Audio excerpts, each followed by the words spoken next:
నమస్కారం. ఈటీవీ 360కు స్వాగతం. ముందుగా ప్రధాన అంశాలు. గ్రూప్ 1 ప్రిలిమ్స్ ఫలితాలు విడుదల. మెయిన్స్కు 31,382 మంది అభ్యర్థుల అర్హత.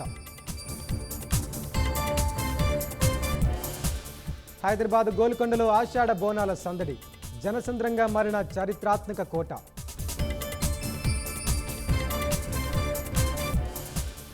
హైదరాబాద్లో జగన్నాథ రథయాత్ర ప్రారంభించిన రేవంత్ రెడ్డి. ప్రజలంతా సుభిక్షంగా ఉండాలని ప్రార్థించిన సీఎం. 53 ఏళ్ల తర్వాత జగన్నాథుడి నవయవ్వన దర్శనం. పూరిలో రథయాత్రకు పోటెత్తిన భక్తులు.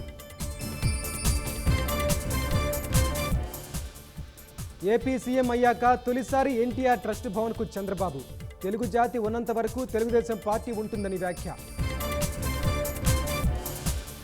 హత్రాస్ తొక్కిసలాట ఘటనపై దర్యాప్తు ముమ్మరం.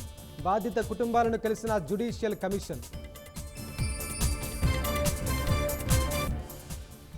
2 రోజుల పాటు నిలిచిన చార్ధామ్ యాత్ర. ప్రతికూల వాతావరణంతో నిర్ణయం.